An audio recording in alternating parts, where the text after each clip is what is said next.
There has been a significant amount of literature on Fethullah Gulen and his movement, aka his myth, both positive and negative. In recent years, he has been portrayed as a cleric, democratic preacher, or a wise man who mainly focuses on educating the youth.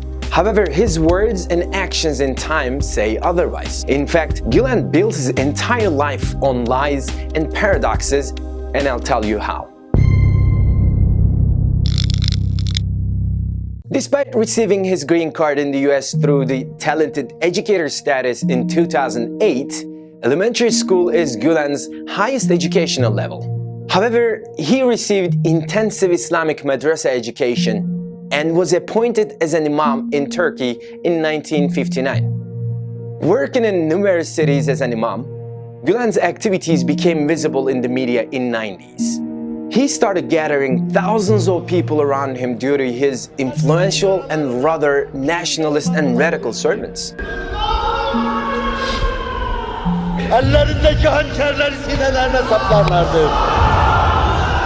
His rhetoric against secular Turkish state got him into trouble many times. But after one point, he decided to change the strategy of his game.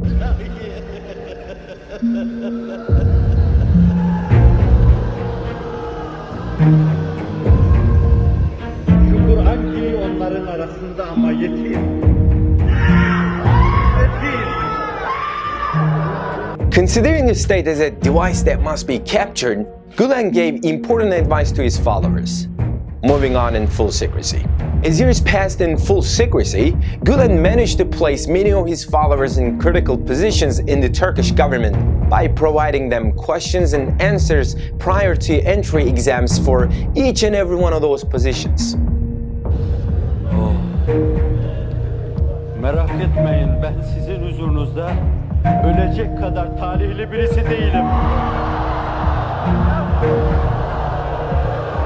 And make no mistake, we're talking about 80s and 90s here.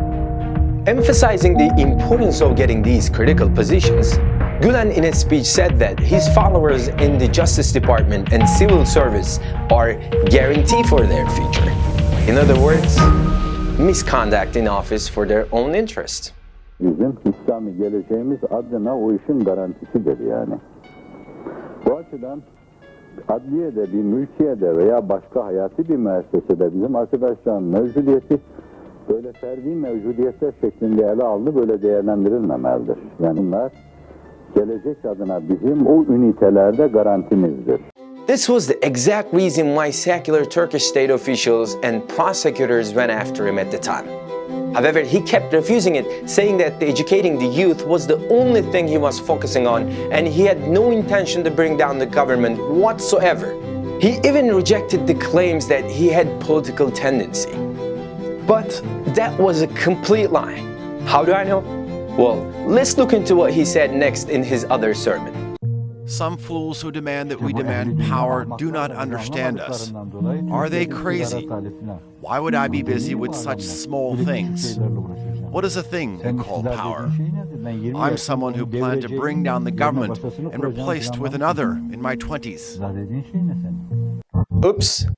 So he planned, or at least thought about bringing down the government, contrary to his repeated denials during the judicial investigation he was in. That's what I'm saying. Now check this out, what this democratic imam said. Until the moment we are powerful enough to carry the world on our shoulders, until the moment we seize all that represents power and take over all constitutional institutions, every step is early, like cracking an egg before it completes its 20-day period. Her adım erken sayılır. Her adım 20 gününü doldurmadan yumurtayı kırma gibi bir şeydir. Cracking an egg before he completes his 20-day period? That's hell of a simile, I'll tell you that.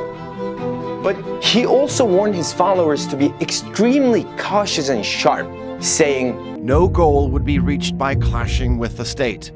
Our friends are obligated to learn the key parts of the system. Wherever they are, they will have to work their way up and never clash with political powers, even if they are 100% against us." Never clash? Until? And why would you even want to clash with the state anyway? As you can see here, Gulen is very careful in depicting himself as a naive, erudite person in official statements, while in the private sphere and closed meetings, he orders his followers to continue their work silently and thoroughly. Let me give you another quote from Gulen that shows how paradoxical he is. Do not allow casualty. Instead, work more on what it needs to be done. In this regard, the protection of our friends is very critical. Be flexible. Travel in their vital veins without coming into prominence. In this respect, utilize laws and regulations within the flexibility I just mentioned. Outsiders must say that these people are closely obeying the law, so that this is what lies behind proper promotions. And this is behind what will bring you to more critical and important positions. And if going back is required, to return without injury and without being exposed are the most important matters. Everything is a game. It's like a game of Kung Fu. It is like a game of Taekwondo. In other words, it is not always knocking down your opponent with one punch. Sometimes, even escaping your opponent would be a tactical maneuver. You will plan exceptionally and accordingly. From the outside, they will accuse us of cowardice. However, Allah will take care of the rest. Holy moly. What if I tell you that he also said, quote unquote, until we reach our final goal, every way and every method that takes us to the goal is legitimate. That includes lying and deceiving. I tell our friends that we might spend thousands and get only one back in return. What is important is to win the case. You will hire lawyers as well as judges.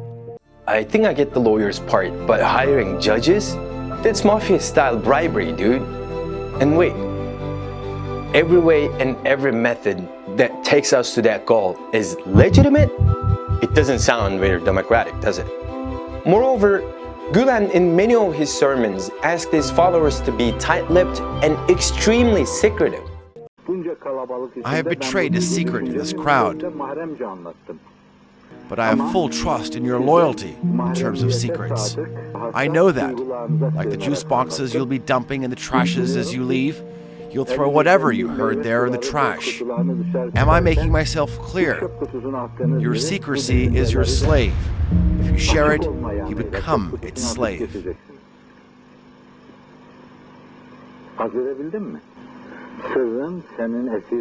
Now, let me conclude by asking you one question.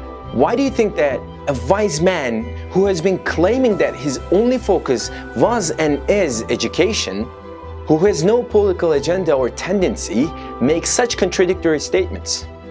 Well, maybe the answer depends on which Fethullah we're talking about here.